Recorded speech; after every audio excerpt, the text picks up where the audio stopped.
Hello दोस्तों, स्वागत है आप सभी लोगों का हमारे यूट्यूब चैनल सम्राट के में। तो दोस्तों, मेरा नाम है आकाश और स्टूडेंट ये वीडियो में आप लोगों का सामाजिक विज्ञान का टेस्ट हो भी 70 में 70 नंबर। जितने लोग 2021 बोर्ड एग्जाम का आप लोगों पेपर देने वाले हैं क्लास 10th के स्टूडेंट बता रहा हूँ, अगर यह पेपर आपने पास कर लिया, जो मैं टेस्ट आपको ले रहा हूँ, क्योंकि यह टेस्ट पूरा 70 में 70 नंबर ले रहा हूँ। इसमें आपका पहले बहुविकल्पीय के क्वेश्चन रहेंगे, फिर आपको अति लघु उत्तरीय का उसी में देना पड़ेगा, फिर लघु उत्तरीय का होगा, दीर्घ उत्तरीय का। तो देखिए ये सब very most important question test में लेने वाला हूँ। कंप्लीट पूरा टेस्ट होगा स्टूडेंट, ठीक है। तो अच्छे तरीके से टेस्ट दिया, अगर ये टेस्ट आपने पास कर लिया तो 100% दावे के साथ कह सकता हूँ कि सामाजिक विज्ञान का जो पेपर होगा आपके बोर्ड एग्जाम का, बहुत ही अच्छा स्कोर, बहुत ही ज़्यादा गुड स्कोर, एक अच्छा बेहतर स्कोर करके आएंगे, मेरा वादा है आप लोगों से। हाँ फिलहाल लेकिन ये टेस्ट को आपको क्वालिफाइड करना पड़ेगा अच्छे तरीके से। तो टेस्ट देने के लिए हो जाइए बिल्कुल तैयार स्टूडेंट। वीडियो को शेयर नहीं किया तो वीडियो को शेयर कर दीजिए, बहुत ही ज़्यादा काफ़ी मेहनत लगा वीडियो को बनाने में। लाइक नहीं किया तो वीडियो को लाइक कर दीजिए स्टूडेंट। और चैनल पर अगर नए हैं आप चैनल को सब्सक्राइब कर लीजिए, साथ ही साथ बेल आइकन को भी प्रेस कर लीजिए। चलिए स्टूडेंट, आज का टेस्ट होता है आप लोगों का स्टार्ट। बहुत अच्छे तरीके से टेस्ट देगा, टेस्ट बड़ा जाएगा, क्योंकि भाई 70 में 70 नंबर का समझ रहे हैं, टेस्ट बड़ा होगा, उससे कोई फर्क पड़ने वाला नहीं है। आप लोग तो भाई टेस्ट देने के लिए ही आए हैं, समझ रहे हैं, तो टेस्ट अच्छे तरीके से दीजिएगा, समझ रहे हैं। तो चलिए वीडियो को स्टार्ट करते हैं। और सबसे पहले हम लोग बहुविकल्पीय प्रश्न कवर करेंगे। बहुविकल्पीय प्रश्न जो कि 1 नंबर के पूछे जाते हैं, समझ रहे हैं, उस क्वेश्चन को हम डिस्कस करने वाले हैं। जल्दी से जल्दी आंसर देने के लिए हो जाइए बिल्कुल तैयार, अपना दिमाग फ्रेश कर लीजिए। चलिए पहला प्रश्न मैं आप लोगों को हम स्क्रीन पे दिखाता हूँ। पहला प्रश्न आपकी स्क्रीन पे, और ये प्रश्न मैं पढ़ता हूँ। और ये प्रश्न कह रहा है कि 1848 की फ्रांसीसी राज्य क्रांति के फलस्वरूप 1848 की फ्रांसीसी राज्य क्रांति के फलस्वरूप निरंकुश राजतंत्र की स्थापना हुई कि सीमित राजतंत्र की स्थापना हुई, कि सैन्य शासन की स्थापना हुई, कि लास्ट ऑप्शन गणतंत्र की स्थापना हुई। बताइए, जब 1848 की फ्रांसीसी राज्य की क्रांति हुआ तो उसके बाद किस राजतंत्र की स्थापना हुई, ये पूछ रहा है स्टूडेंट, ठीक है। इन चारों ऑप्शनों में से बताइए किस राज्य की स्थापना हुआ। बहुत ही ज़्यादा महत्वपूर्ण प्रश्न है, जल्दी से आप लोग कमेंट बॉक्स में फटाफट इसका आंसर बताइए, क्या होगा इसका सही आंसर स्टूडेंट। बहुत ही ज़्यादा महत्वपूर्ण है, जल्दी से टाइपिंग करके बताइए क्वेश्चन का आंसर क्या होगा सही इन चारों ऑप्शन में से। जल्दी जल्दी फास्ट रिप्लाई कीजिए स्टूडेंट, ठीक है। बहुत ही अच्छे तरीके से आप लोगों का टेस्ट देना है, ठीक है। एक भी क्वेश्चन मिस नहीं होना, सारे क्वेश्चन पढ़ाया गया, ठीक है। बताइए, तो हमको लगता है कि सभी लोगों ने अपना आंसर दे दिया स्टूडेंट। मैं जा रहा हूँ इसका सही आंसर बताना कि, ठीक है, इसका सही आंसर क्या होगा और मैच करा लीजिएगा। जिनका गलत होगा तुरंत याद कर लीजिएगा, ठीक है। तो यहाँ पे दिया है 1848 की फ्रांसीसी राज्य की क्रांति के फलस्वरूप स्टूडेंट गणतंत्र की स्थापना हुआ। किसका गणतंत्र की स्थापना हुआ स्टूडेंट, ठीक है। ऑप्शन डी इस क्वेश्चन का क्या हो जाएगा सही आंसर होगा। जितने लोगों ने ऑप्शन डी लगाया बिल्कुल उनका आंसर बिल्कुल 100% सही है। चलिए यहाँ से 1 नंबर आपका क्लियर होता हुआ। क्वेश्चन नंबर फर्स्ट बहुत अच्छी तरीके से समझ में आ गया होगा आप लोगों को। चलिए क्वेश्चन नंबर दूसरे की ओर बढ़ चलते हैं। अब स्टूडेंट यहाँ पे क्वेश्चन नंबर दूसरा ये पूछ रहा है हमसे कि भारत के लिए डोमिनियन स्टेटस का ऐलान किसके द्वारा किया गया। देखिए बहुत ही प्यारा प्रश्न है कि नहीं। भारत के लिए डोमिनियन स्टेटस का ऐलान किसके द्वारा किया गया, बताइए। लॉर्ड लिंटन द्वारा, कि लॉर्ड इरविन द्वारा, कि लॉर्ड कर्जन द्वारा, कि लॉर्ड रिपन द्वारा। देखिए बहुत ही ज़्यादा महत्वपूर्ण प्रश्न है, बताइए इन चारों ऑप्शन में से कौन सा ऑप्शन सही होगा। Very very most important question है, बताइए जल्दी से कमेंट करके स्टूडेंट बताइए क्या होगा सही आंसर, कि भारत के लिए डोमिनियन स्टेटस का ऐलान किसके द्वारा किया गया। बहुत ही ज़्यादा महत्वपूर्ण प्रश्न है, जल्दी से कमेंट कीजिए, मैं आपके कमेंट का इंतजार कर रहा हूँ। सभी लोग कमेंट करना, एक भी ये तो प्रश्न एक भी छूटना नहीं चाहिए, क्योंकि सारे प्रश्न आपने पढ़े हुए हैं पहले के, ठीक है। बताइए भारत के लिए डोमिनियन स्टेटस का ऐलान किसके द्वारा किया गया। तो हमको लगता है आई होप सभी लोगों ने अपना आंसर दे दिया होगा स्टूडेंट अच्छे तरीके से। मैं भी बता देता हूं इसका सही आंसर क्या होगा, और आप मेरे आंसर से मैच करा लीजिए कि आपका आंसर सही है गलत, और स्कोर भी लिखते चलना है साथ में। लास्ट में आपको स्कोर भी बताना है कि कितना अचीव हुआ आपका, कितना क्वेश्चन आपका सही हुआ, समझ रहे हैं। तो चलिए यहाँ पे मैं इसका आंसर बता देता हूँ। कह रहा है कि भारत के लिए डोमिनियन स्टेटस का ऐलान किसके द्वारा किया गया, तो लॉर्ड इरविन द्वारा, ठीक है। ऑप्शन बी इस क्वेश्चन का क्या हो जाएगा सही आंसर हो जाएगा स्टूडेंट। जितने लोगों ने ऑप्शन बी दिया है बिल्कुल उनका आंसर 100% सही है स्टूडेंट। यहाँ से उनका भी 1 नंबर क्लियर होता हुआ। चलिए क्वेश्चन के साथ हम बढ़ेंगे अगले क्वेश्चन की ओर, क्वेश्चन नंबर तीसरे की ओर। और क्वेश्चन नंबर तीसरा स्टूडेंट, मेरे प्यारे स्टूडेंट, देखिए क्वेश्चन नंबर तीसरा बोल रहा है कि संयुक्त, देखिए क्या बोला है, संयुक्त राष्ट्रीय संघ का मुख्यालय कहाँ पर स्थित है। वाशिंगटन में, जिनेवा में, न्यूयॉर्क में, कि ऑस्ट्रिया में। कितना महत्वपूर्ण प्रश्न है, देख पा रहे हैं आप कि संयुक्त राष्ट्र संघ का मुख्यालय कहाँ पर स्थित है। वाशिंगटन, जिनेवा, न्यूयॉर्क क्या ऑस्ट्रिया? बताइए, very very most important question है। जल्दी से फास्ट रिप्लाई करके बताइए क्या होगा इसका सही आंसर। ठीक है, जल्दी से कमेंट करके बताइए स्टूडेंट। बहुत ही प्यारा प्रश्न है। संयुक्त राष्ट्र संघ का मुख्यालय कहाँ पर स्थित है? ये तो क्वेश्चन गलत ही नहीं होना चाहिए, क्योंकि बहुत ही ज़्यादा प्रैक्टिस हो चुकी है, बहुत ही ज़्यादा हम लोग इस प्रश्न के बारे में डिस्कस कर दिए हैं पहले से ही। जिनको याद होगा तो तुरंत आंसर बता देंगे। तो जल्दी से सबको आंसर बताएं, क्योंकि सभी लोगों ने हमारे चैनल से पढ़ा है, अच्छे तरीके से पढ़ा है, तो इसका आंसर मिस नहीं करेंगे आप लोग। जल्दी बताइए स्टूडेंट रिप्लाई में कि इन चारों ऑप्शन में से कौन सा ऑप्शन सही होगा। आई होप हमको लगता है कि सभी लोगों ने अपना आंसर बता दिया है। रह गई बात मेरे आंसर बताने की, चलिए हम भी बता देता हूं कि इसका सही आंसर क्या होगा। तो संयुक्त राष्ट्र संघ का मुख्यालय कहाँ पर स्थित है स्टूडेंट? तो न्यूयॉर्क, न्यूयॉर्क। ऑप्शन सी इस क्वेश्चन का क्या हो जाएगा सही आंसर। जितने लोगों ने ऑप्शन सी लगाया है बिल्कुल 100% उनका यह क्वेश्चन सही है। क्वेश्चन नंबर तीसरा 1 नंबर यहाँ से भी उनका कवर होता हुआ स्टूडेंट। चलिए इसी के साथ हम बढ़ जाएंगे अगले क्वेश्चन की ओर। क्वेश्चन नंबर 4 की ओर, उसका आंसर देने के लिए हो जाइए बिल्कुल तैयार। चलिए मेरे प्यारे स्टूडेंट, देखिए क्वेश्चन नंबर 4 आ गया आपकी स्क्रीन पे। क्वेश्चन नंबर 4 का आंसर बताइए क्या होगा इसका सही आंसर। कि निम्नलिखित में से किस राज्य में काली मिट्टी पाई जाती है? इन चारों ऑप्शन में से बताना है कि किस राज्य में काली मिट्टी पाई जाती है। झारखंड में, कि गुजरात में, कि राजस्थान में, कि बिहार में? बताइए।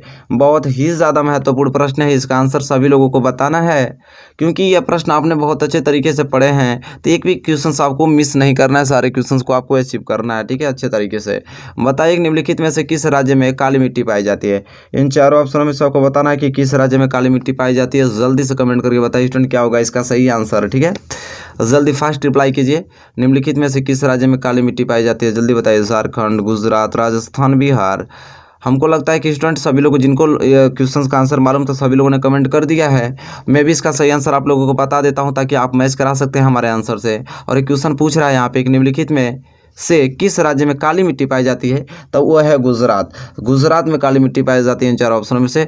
ऑप्शन 20 क्वेश्चन का क्या हो जाएगा सही आंसर हो जाएगा। आई होप ये क्वेश्चन नंबर 4 आपको बहुत अच्छे तरीके से क्लियर हो गया होगा, नो डाउट आपको होगा क्वेश्चन नंबर 4 में। इसी के साथ हम बढ़ चलते हैं अगले क्वेश्चन की ओर, क्वेश्चन नंबर 5 की ओर। एंड क्वेश्चन नंबर 5 ये बोल रहा है कि भारत में सबसे पहले वन एवं वन्यजीव संरक्षण अधिनियम किस वर्ष लागू किया गया? देखिए तो बहुत ही प्यारा प्रश्न है कि भारत में सबसे पहले वन एवं वन्यजीव संरक्षण अधिनियम किस वर्ष लागू किया गया?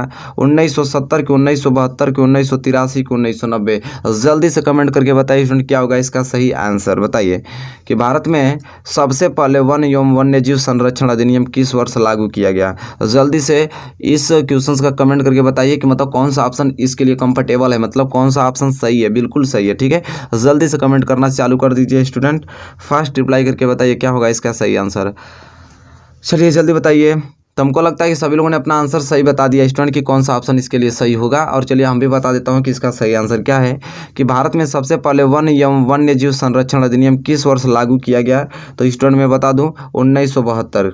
कब? 1972। ऑप्शन 20 क्वेश्चन का क्या हो जाएगा सही आंसर हो जाएगा स्टूडेंट। जितने लोगों ने ऑप्शन बी दिया है बिल्कुल उनका 100% सही है, वहाँ से 1 नंबर उनका पक्का हो गया है। और एक क्वेश्चन नंबर 5 था, क्वेश्चन नंबर 5 क्लियर हो गया हो तो हम बढ़ेंगे अगले क्वेश्चन की ओर, क्वेश्चन नंबर 6 की ओर। अब स्टूडेंट देखिए क्वेश्चन नंबर 6 क्या बोल रहा है कि बहुउद्देशीय परियोजनाओं को किसने आधुनिक भारत का मंदिर कहा? देखिए कितना प्यारा प्रश्न है, देख रहे हैं ना आप स्क्रीन पे कि बहुउद्देशीय परियोजनाओं को किसने आधुनिक भारत का मंदिर कहा? महात्मा गांधी ने कहा, कि जवाहरलाल नेहरू ने कहा, कि विनोबा भावे ने कहा, कि अन्ना हजारे? बताइए, very very most important question है। जल्दी से आंसर बताइए कमेंट करके कि इन चारों ऑप्शनों में से कौन सा ऑप्शन सही होगा। कि बहुउद्देशीय परियोजनाओं को किसने आधुनिक भारत का मंदिर कहा? ठीक है, जल्दी से बताइए कमेंट करके। बहुत ही प्यारा प्रश्न है, सभी लोगों का आंसर सही आना चाहिए स्टूडेंट। चलिए फास्ट रिप्लाई कीजिए, मैं वेट कर रहा हूँ आपके रिप्लाई का। जल्दी से बताइए कि क्या होगा इसका सही आंसर, कमेंट करके बताइए। बहुत ही ज़्यादा महत्वपूर्ण प्रश्न है कि बहुउद्देशीय परियोजनाओं को किसने आधुनिक भारत का मंदिर का? हमको लगता है कि सभी लोगों ने अपना आंसर बता दिया स्टूडेंट। रह गई बात मेरी आंसर बताने के लिए, चलिए हम भी बता देता हूं ताकि आप लोग मिला के आंसर चेक कर पाएँ अपना कि आपका आंसर कौन सा सही है।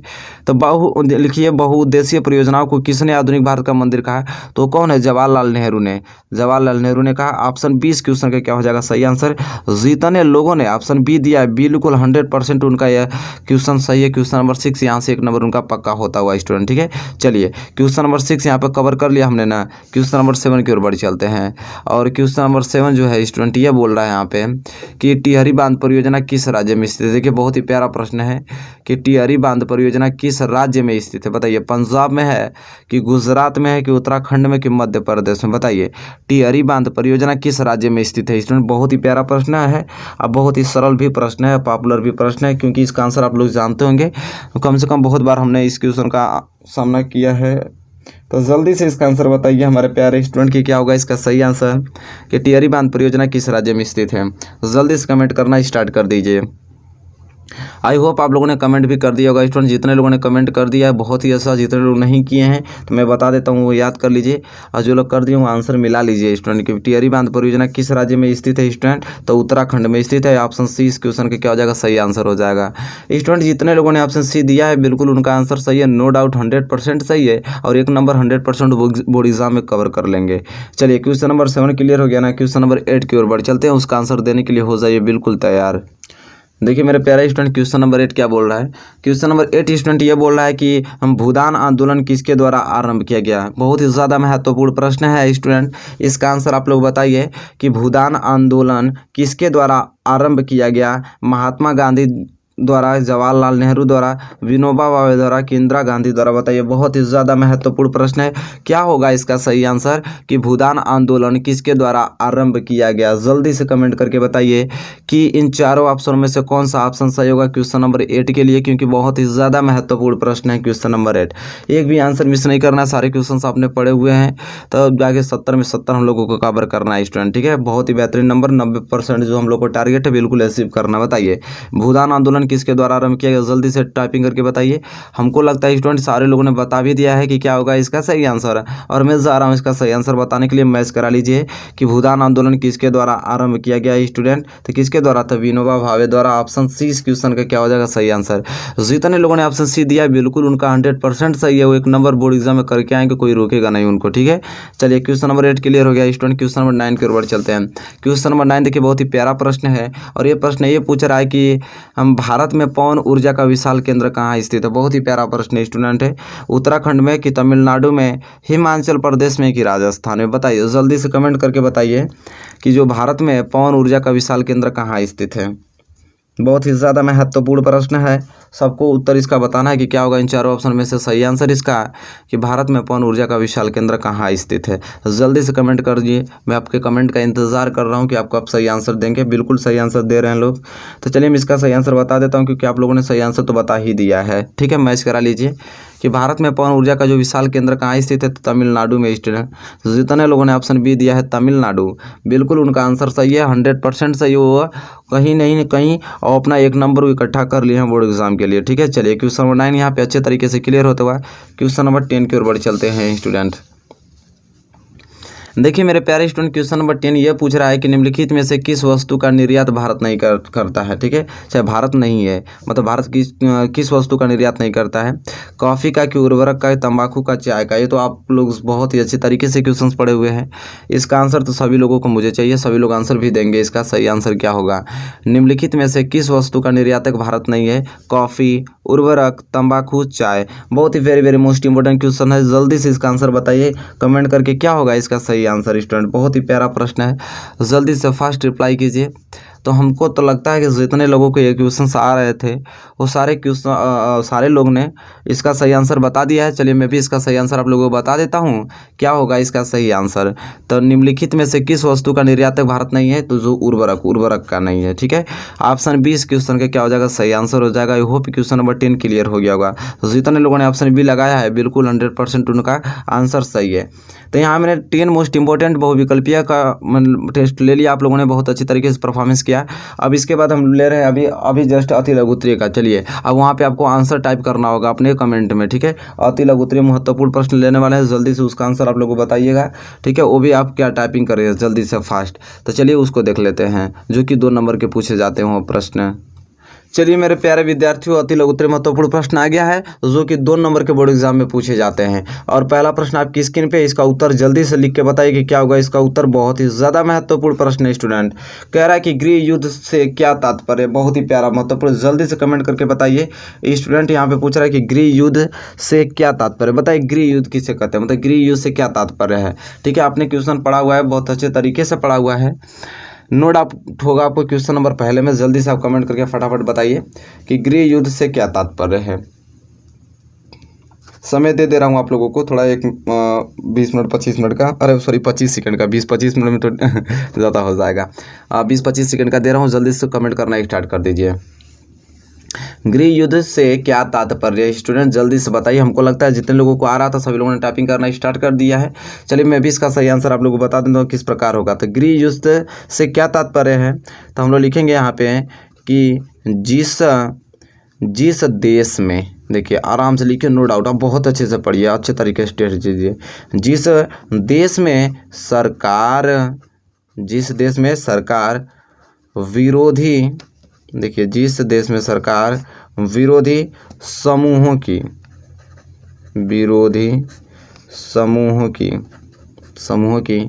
हिंसक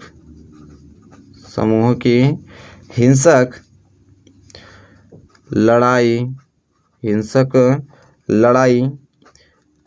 ऐसा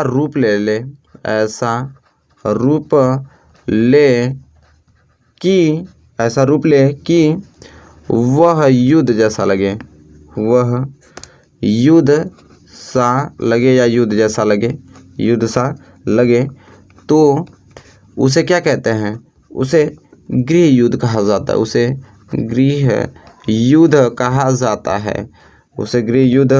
कहा जाता है। तो देखिए मेरे प्यारे स्टूडेंट, कितना मोस्ट इंपोर्टेंट क्वेश्चन है, कितना सरल भाषा में मैंने यहाँ पे लिख दिया कि गृह युद्ध से क्या तात्पर्य है। तो जिस देश में सरकार विरोधी समूहों की हिंसक लड़ाई ऐसा रूप ले कि यह युद्ध सा लगे, तो उसे गृह युद्ध कहा जाता है। बहुत ही ज़्यादा महत्वपूर्ण प्रश्न है, यहाँ से 2 नंबर आपका क्लियर हो गया मात्र इतना लिखने पे। ठीक है, यह प्रश्न बहुत ही ज़्यादा महत्वपूर्ण है। तो जिस लोगों ने इसका आंसर नहीं जानते थे, प्लीज़ उनसे एक ही रिक्वेस्ट है कि इसका जो आंसर है आप लोगों में लिख दिया हूँ, इसको ज़रूर याद कर लीजिएगा स्टूडेंट। ठीक है, चलिए आज जो लोग लिख लिए हो तो भाई टाप करेंगे, हिट करेंगे। ठीक है, चलिए क्वेश्चन नंबर फर्स्ट क्लियर होता हुआ, चलिए क्वेश्चन नंबर सेकंड की ओर बढ़ चलते हैं और उसका आंसर देने के लिए हो जाइए बिल्कुल तैयार। चलिए मेरे प्यारे स्टूडेंट, देखिए क्वेश्चन नंबर दूसरा, और देखिए बहुत ही ज़्यादा महत्वपूर्ण क्वेश्चन में लेकर आ गया आपके सामने कि वैध सरकार से आप क्या समझते हैं। देखिए बहुत ही बार पूछा गया प्रश्न, 2 नंबर क्लियर कर देगा आपको। ठीक है, 2 नंबर आपका मैं तैयार करवा दे रहा हूँ, जल्दी से बताइए तैयार क्या करवा दूँ, आपको तैयार होगा। जल्दी से कमेंट कीजिए क्या जानते होंगे आप लोग इसका आंसर कि वैध सरकार से आप क्या समझते, बताइए स्टूडेंट कि वैध सरकार से आप क्या समझते हैं, अपनी नीति अपनी सोच बताइए कि वैध सरकार से आप क्या समझते हैं। बहुत ही ज़्यादा महत्वपूर्ण प्रश्न है, जल्दी से बताइए इसका आंसर किस प्रकार आप लिखेंगे कि वैध सरकार से आप क्या समझते हैं। बात है यहाँ पे 2 नंबर की, 2 नंबर आपका बिल्कुल क्लियर हो जाएगा स्टूडेंट।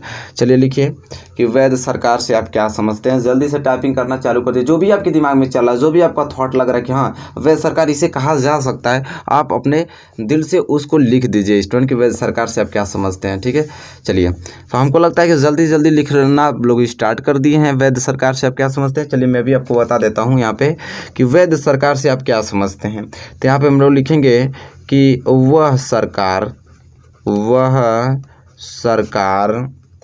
जो जनता द्वारा, जो किसके द्वारा स्टूडेंट, जनता द्वारा चुनी जाती है। यहाँ पे लिखे चुनी जाती है, आराम से राइटिंग अच्छे से बैठा कर लिखना, मेरी राइटिंग अच्छी नहीं है।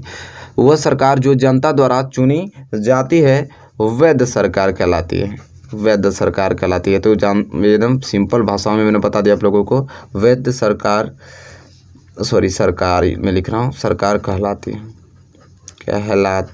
तो देखिए कितना प्यारा प्रश्न है, कितना मैंने छोटी लाइन में लिख दिया आप लोगों को और 2 नंबर क्लियर हो गया। वैध सरकार से आप क्या समझते हैं, तो वह सरकार जो जनता द्वारा चुनी जाती है वह वैध सरकार कहलाती है। क्या कहलाती है, वैध सरकार कहलाती है। Very very most important question था और यहाँ पे 2 नंबर मैंने पक्का भी कर लिया। आप लोग आई होप ऐसे ही लिखे होंगे और आपको याद भी है इस क्वेश्चन का आंसर। चलिए यहाँ पे भी 2 नंबर क्लियर होता हुआ क्वेश्चन नंबर दूसरा बिल्कुल अच्छे तरीके से कवर हो गया। तो क्वेश्चन नंबर तीसरे का आंसर देने के लिए हो जाए बिल्कुल तैयार। चलिए मेरे प्यारे विद्यार्थियों, इसका आंसर बताइए।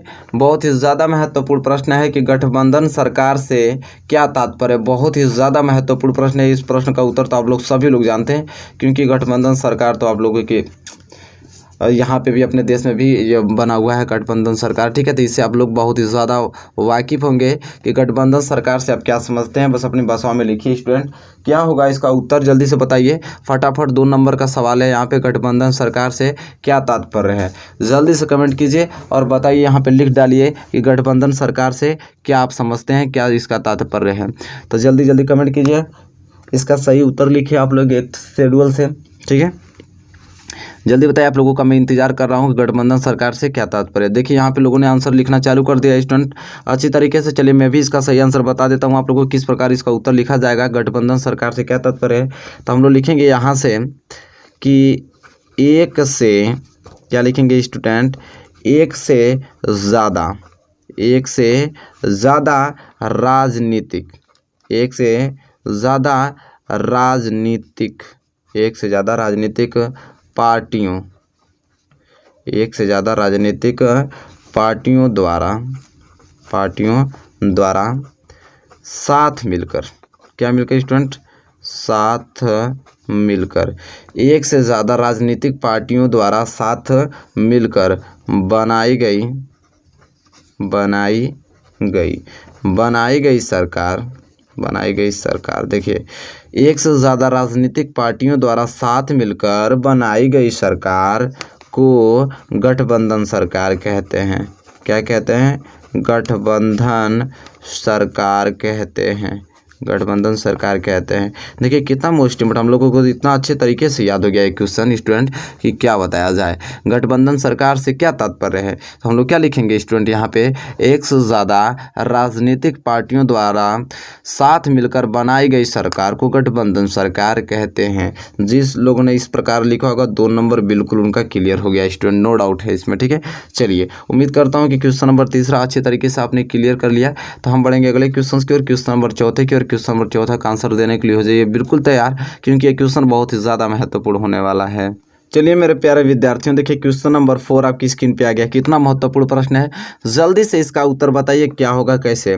नागरिक अधिकार आंदोलन किस देश से शुरू किया जाता था। देखिए 2 नंबर क्लियर हो जाएगा आपको, अभी क्लियर हो जाएगा कि नागरिक अधिकार आंदोलन किस देश से शुरू किया जाता था। मात्र बस उस देश का नाम बता देंगे तो आपका 2 नंबर क्लियर हो जाएगा, क्योंकि बहुत ही ज़्यादा एमपी प्रश्न है, छोटा का छोटा और आपका 2 नंबर भी क्लियर। तो इस सारे प्रश्नों को आपको तैयार करके जाना है स्टूडेंट, ठीक है। जल्दी से बताइए आंसर पे कि नागरिक अधिकार आंदोलन किस देश से शुरू किया जाता था। बताइए किस देश से शुरू किया जाता था नागरिक अधिकार आंदोलन। बहुत ही प्यारा प्रश्न है, जल्दी से कमेंट करके बताइए क्या होगा इसका सही उत्तर, ठीक है। जल्दी बताइए, जल्दी से उत्तर लिख के बताइए कौन सा देश है। तो आई होप, हमको लगता है कि जितने लोगों को मालूम था तो उन्होंने लिख लिया है। चलिए मैं बता देता हूँ इसका उत्तर लिखकर कि नागरिक अधिकार आंदोलन किस देश से शुरू किया जाता था स्टूडेंट। तो किस देश से, तो संयुक्त राज्य अमेरिका से। तो यहाँ पर लिखेंगे हम लोग संयुक्त राज्य अमेरिका से, ठीक है।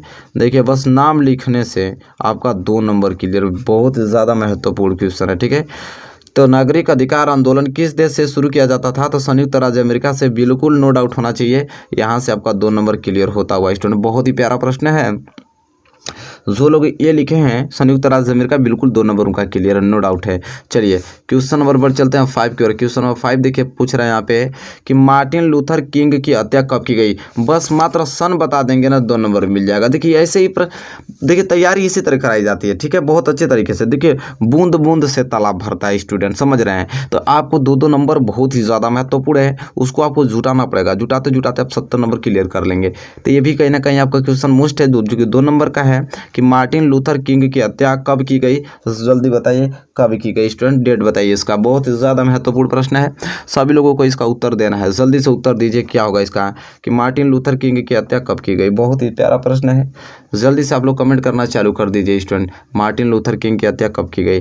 तो चलिए हमको लगता है कि जितने लोगों को उत्तर मालूम था सभी लोगों ने उत्तर दे दिया है। मैं भी इसका उत्तर दे देता हूँ आप लोगों को। मार्टिन लूथर किंग की हत्या कब की गई स्टूडेंट, तो यहाँ मैं लिख देता हूँ 4 अप्रैल, क्या 4 अप्रैल 1968 को, 4 अप्रैल 1968 को मार्टिन लूथर किंग की हत्या की गई। स्टूडेंट ये क्वेश्चन यहाँ पे इसका आंसर यह होगा। जितने लोगों ने 4 अप्रैल 1968 दिया बिल्कुल उनका 2 नंबर तो बिल्कुल क्लियर हो गया। तो चलिए स्टूडेंट क्वेश्चन नंबर 5 यहाँ पे क्लियर होता हुआ है। तो हम बढ़ेंगे अगले क्वेश्चन की ओर, क्वेश्चन नंबर 6 की ओर। बहुत ही ज़्यादा महत्वपूर्ण प्रश्न है क्वेश्चन नंबर 6। उसका उत्तर देने के लिए हो जाइए बिल्कुल आप लोग तैयार। चलिए मेरे प्यारे विद्यार्थियों, देखिए क्वेश्चन नंबर 6 कितना महत्वपूर्ण प्रश्न है कि सांप्रदायिकता क्या होती है। बहुत ही ज़्यादा पूछा गया प्रश्न है जो कि आपको 2 नंबर दिलाएगा आप लोगों को। सांप्रदायिकता क्या होती है, जल्दी से कमेंट करके बताइए क्या होगा इसका सही उत्तर। बहुत ही ज़्यादा महत्वपूर्ण प्रश्न है स्टूडेंट, इस सारे प्रश्न का उत्तर बताना होगा आप लोगों को, क्योंकि यह प्रश्न 2021 बोर्ड एग्जाम के लिए बहुत ही ज़्यादा महत्वपूर्ण है। तो यह प्रश्न आपको याद होना चाहिए मुँह ज़बानी। कोई पूछे इसका उत्तर फटाफट आप बता दीजिए, ठीक है, क्योंकि हमको बहुत ही अच्छे तरीके से मालूम है कि आप लोग 90% लाने में सक्षम है। प्लीज़ लाएंगे, ज़रूर लाएंगे आप लोग, क्यों नहीं लाएंगे, क्योंकि इतने अच्छे तरीके से आप पढ़ रहे हैं, ज़रूर लाने की कोशिश करेंगे। आप लोग बताइए सांप्रदायिकता क्या होती है, जल्दी से कमेंट करना चालू कर दीजिए स्टूडेंट। इस क्वेश्चन का क्या होगा उत्तर, ठीक है, कि सांप्रदायिकता क्या होती है। बहुत ही प्यारा प्रश्न है। तो चलिए हमको लगता है सभी लोगों ने जिनको याद है वो टाइपिंग करना चालू कर दिए हैं स्टूडेंट, अपना उत्तर देना चालू कर दिए हैं। ज़रूर जो चीज़ अपने हाथों से आपने लिख दिया तो कभी जीवन में भूलने वाला नहीं हो, हमेशा के लिए आपको दिमाग में याद हो जाएगा। चलिए मैं बता देता हूँ कि सांप्रदायिकता क्या होती है स्टूडेंट। तो किस प्रकार लिखना पड़ेगा यहाँ पे बोर्ड एग्जाम कॉपी में कि जब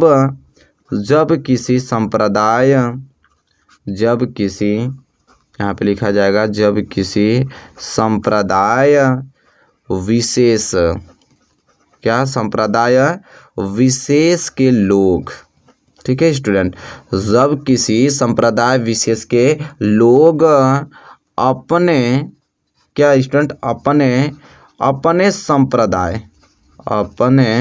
संप्रदाय को श्रेष्ठ, अपने संप्रदाय को क्या स्टूडेंट, श्रेष्ठ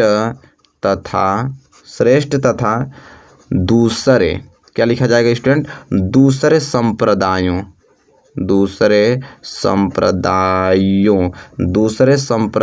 को हीन समझे, दूसरे संप्रदाय को क्या समझे, हीन समझे, और उसके लिए उग्र रूप धारण करे, उसके लिए उग्र रूप धारण करे। इसके बाद कॉमा देख लिखना है, उसे सांप्रदायिकता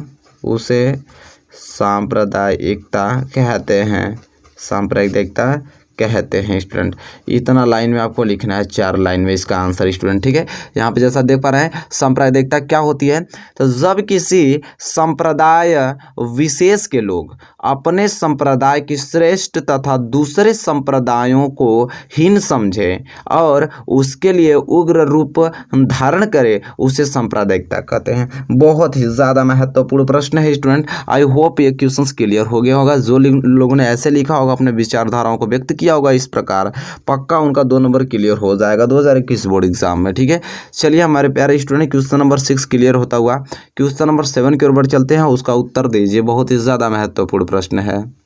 चलिए मेरे प्यारे विद्यार्थियों, बताइए क्वेश्चन नंबर 7 का आंसर क्या होगा कि भारत के 2 पड़ोसी देशों के नाम बताइए। बहुत ही ज़्यादा महत्वपूर्ण, बहुत ही ज़्यादा बार पूछा गया प्रश्न है, बहुत ही प्यारा प्रश्न है। बस मात्र आपको 2 देशों के नाम बताना, उनके पड़ोसी, 2 नंबर मिल जाएगा। ये क्वेश्चन बहुत ही ज़्यादा पॉपुलर प्रश्न है कि भारत के 2 पड़ोसी देशों के नाम बताइए। चलिए स्टूडेंट जल्दी से फटाफट कमेंट करके बताइए। कोई भी बता सकते हैं कि भारत के 2 पड़ोसी देशों के नाम, कोई बता सकते हैं, 2 बता सकती हैं, जो कि 2 मार्क्स दिलाएगा। बहुत ही ज़्यादा महत्वपूर्ण है, जल्दी से टाइपिंग करना चालू कर दीजिए। तो जल्दी से आप टाइपिंग कीजिए, मैं वेट कर रहा हूँ आपके आंसर का। हमको लगता है कि आप लोगों ने आंसर भी बता दिया होगा, क्योंकि आपको 2 ही नाम लिखना है, टाइपिंग करने में कितना समय लगेगा। जल्दी से आप टाइपिंग कर दिए होंगे कि नहीं इसका नाम, कि भारत के 2 पड़ोसी देशों के नाम बताइए, और यही आप 2 देशों के नाम बता देते हैं तो बोर्ड एग्जाम में 2 नंबर आपका मिल जाएगा सामाजिक विज्ञान में, ठीक है। 70 में 2 नंबर जुड़ जाएगा आपका। तो चलिए स्टूडेंट उत्तर में हम लोग लिखेंगे कि भारत के 2 पड़ोसी देशों के नाम कौन कौन है। तो आपका श्रीलंका, क्या स्टूडेंट, श्रीलंका और नेपाल, श्रीलंका और नेपाल। यह जो दो देश आपको दिखाई दे रहे हैं, यह भारत के क्या पड़ोसी देश है स्टूडेंट। ठीक है, देखिए क्वेश्चन बहुत अच्छी तरीके से क्लियर होता हुआ क्वेश्चन नंबर 7, और आई होप बहुत अच्छे तरीके से आपने भी आंसर दिया होगा। यहाँ पे 2 नंबर बिल्कुल क्लियर होता हुआ स्टूडेंट। और इसी के साथ हम बढ़ चलते हैं अगले क्वेश्चन की ओर, क्वेश्चन नंबर 8 की ओर। और यहाँ पे क्वेश्चन नंबर 7 अच्छे तरीके से क्लियर होता हुआ स्टूडेंट। और देखिए क्वेश्चन नंबर 8 कितना ज़्यादा ही मोस्ट इंपोर्टेंट क्वेश्चन है, जो आपको दिलाएगा बोर्ड एग्जाम में 2 अंक। ठीक है, कितने अंक? 2 अंक दिलाएगा। और ये प्रश्न कह रहा है कि सामान्य नागरिक सत्ता में किस प्रकार की भागीदारी करते हैं। देखिए बहुत ही ज़्यादा महत्वपूर्ण प्रश्न है स्टूडेंट। सामान्य नागरिक सत्ता में किस प्रकार की भागीदारी करते हैं, बहुत ही ज़्यादा महत्वपूर्ण प्रश्न है। जल्दी से टाइपिंग करिए और जल्दी से आप लोग उत्तर लिखना चालू कीजिए इसका, कि सामान्य नागरिक सत्ता में किस प्रकार की भागीदारी करते हैं। जल्दी से टाइपिंग करना चालू कीजिए, बहुत ही ज़्यादा महत्वपूर्ण प्रश्न है। तो जल्दी से इसका उत्तर बताइए, क्या होगा इसका उत्तर। ठीक है, तो हमको लगता है कि जितने लोगों को ये इसका उत्तर मालूम है, सभी लोगों ने टाइपिंग करना चालू कर दीजिए। चलिए हम भी बता देता हूँ कि उसका उत्तर क्या होगा, कि सामान्य नागरिक सत्ता में किस प्रकार की भागीदारी करते हैं। तो उत्तर लिखिए कि सामान्य नागरिक, क्या? सामान्य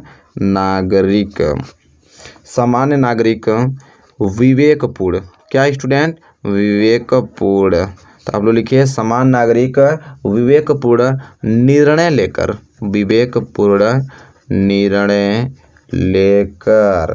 मतदान कर सत्ता में जागरूक, ठीक है, जागरूक भागीदारी करते हैं। ठीक है, भागीदारी होता है स्टूडेंट, भागीदारी होता है, भागीदारी कर सकते हैं। तो देखिए कितना मोस्ट इंपोर्टेंट क्वेश्चन था। हमसे ये पूछा था कि सामान्य नागरिक सत्ता में किस प्रकार की भागीदारी करते हैं। तो सामान्य नागरिक विवेकपूर्ण निर्णय लेकर मतदान कर सत्ता में जागरूक भागीदारी कर सकते हैं। स्टूडेंट मात्र 2 लाइन का यह प्रश्न आपको दिलाएगा 2 अंक, क्योंकि बहुत ही ज़्यादा महत्वपूर्ण प्रश्न है क्वेश्चन नंबर 8। उम्मीद करता हूँ क्वेश्चन नंबर 8 अच्छे तरीके से आपने क्लियर कर लिया। चलिए हम बढ़ेंगे अगले क्वेश्चन की ओर, क्वेश्चन नंबर 9 की ओर, और उसका उत्तर देने के लिए हो जाइए बिल्कुल तैयार। चलिए मेरे प्यारे विद्यार्थियों, देखिए क्वेश्चन नंबर 9 कितना मोस्ट इंपोर्टेंट क्वेश्चन है। जल्दी से इसका उत्तर बताइए, जल्दी फास्ट, कि कानून का शासन किस शासन व्यवस्था का नाम है। कानून का शासन किस शासन व्यवस्था का नाम है, जो कि आपको 2 अंक दिलाएगा। बहुत ही ज़्यादा महत्वपूर्ण प्रश्न है। जल्दी से स्टूडेंट इसका उत्तर बताइए आप लोग, कि कानून का शासन किस शासन व्यवस्था का नाम है। स्टूडेंट बहुत ही ज़्यादा महत्वपूर्ण और बहुत ही प्यारा प्रश्न है। जल्दी से इसका रिप्लाई बताइए, क्या होगा इसका सही आंसर, कि कानून का शासन किस शासन व्यवस्था का नाम है। जल्दी स्टूडेंट मैं वेट कर रहा हूँ, जल्दी से इसका बताइए क्या होगा इसका सही आंसर, कि कानून का शासन किस शासन व्यवस्था का नाम है। स्टूडेंट ठीक है, बहुत ही प्यारा प्रश्न है। जल्दी से रिप्लाई करके बताइए क्या होगा इसका सही आंसर। मैं आपका आंसर का वेट कर रहा हूँ स्टूडेंट, कि क्या होगा इसका सही आंसर। ठीक है, कि कानून का शासन जो किस शासन व्यवस्था का नाम है। तो चलिए स्टूडेंट सभी लोगों ने अपना कमेंट करके बता दिया होगा। अब बारी आती मेरी, मैं भी बता देता हूँ कि कानून का जो शासन है वो किस शासन व्यवस्था का नाम है। स्टूडेंट तो किस शासन व्यवस्था का नाम है, तो चलिए यहाँ पर लिखता हूँ लोकतंत्रात्मक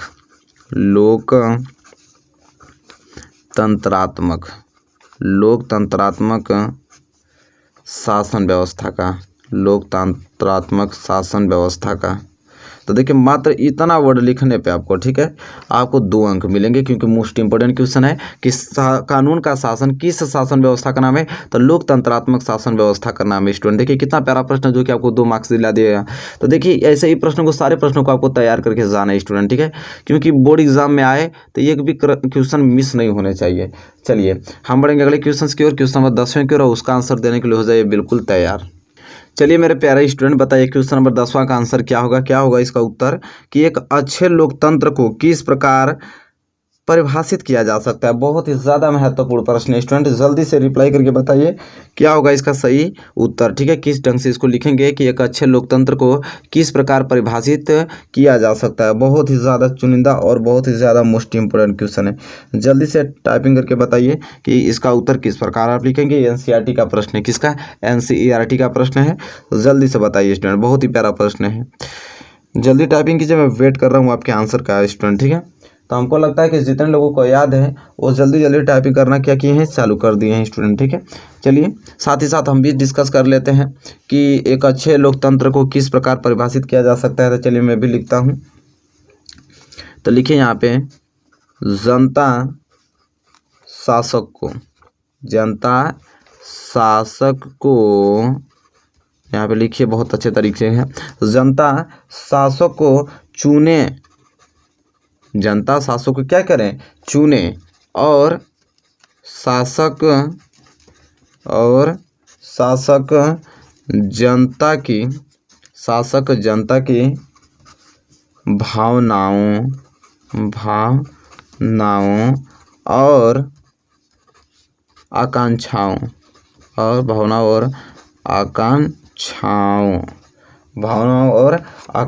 के अनुरूप काम करें। यहाँ अनुरूप लिखिए, अनुरूप काम करें। तो देखिए यहाँ पे मैंने बहुत ही सिंपल वर्ड में ये बता दिया आप लोगों को कि एक अच्छे लोकतंत्र को किस प्रकार परिभाषित किया जा सकता है। तो हम लोग लिखेंगे यहाँ पे कि जनता शासक को चुने, जनता जो है वो शासक को चुने, और शासक जनता की भावनाओं और आकांक्षाओं, यहाँ पे न होगा, आकांक्षाओं के अनुरूप काम करें। इससे बेहतर परिभाषित कोई नहीं कर सकता। बहुत ही कम शब्दों में बहुत अच्छे तरीके से मैंने परिभाषित कर दिया एक अच्छे लोकतंत्र को स्टूडेंट। ठीक है, तो देखिए बहुत ही ज़्यादा महत्वपूर्ण प्रश्न है क्वेश्चन नंबर 10वां। तो देखिए यहाँ पे आपने क्वेश्चन नंबर 10, यहाँ पे 10 मैंने मोस्ट इंपोर्टेंट क्वेश्चन अति लघु उत्तरीय बता दिया, जो कि बोर्ड एग्जाम में कितने मार्क्स आप दिलाएगा, आपको बोर्ड एग्जाम में आपको दिलाएगा स्टूडेंट आपको 2-2 मार्क्स के हैं। ये क्वेश्चन तो बहुत ही ज़्यादा महत्वपूर्ण है। तो देखिए 10 मार्क्स यहाँ पे मैंने 10 क्वेश्चन यहाँ पे आप लोगों से मैंने डिस्कस किया, और 10 क्वेश्चन मैंने बहुविकल्पीय का मैंने महत्वपूर्ण प्रश्न डिस्कस किया। ठीक है, तो चलिए स्टूडेंट कमेंट करके बताइए आप लोगों को यहाँ पे कि 10 क्वेश्चन मैंने बहुविकल्पीय के और 10 क्वेश्चन मैंने क्या अति लघु उत्तरीय के डिस्कस किया। तो यहाँ पे टोटल मैंने कितने क्वेश्चन डिस्कस किया आप लोगों को, 20 क्वेश्चन। टोटल कितने क्वेश्चन, 20 क्वेश्चन मैंने डिस्कस किया। जल्दी से कमेंट करके बताइए कि 20 क्वेश्चन में से कितने क्वेश्चन आपके सही थे और कितने गलत थे। ठीक है स्टूडेंट, बहुत ही ज़्यादा महत्वपूर्ण प्रश्न है। जो लोग गलत हैं जिनका मतलब आंसर मिला लीजिएगा, जो गलत आंसर है उसको जरूर लर्न कर लीजिएगा, क्योंकि यह क्वेश्चन बहुत ही ज़्यादा महत्वपूर्ण होने वाले हैं, समझिए 2021 बोर्ड एग्जाम के लिए। तो जल्दी से रिप्लाई करके इसका आंसर जरूर बताइएगा।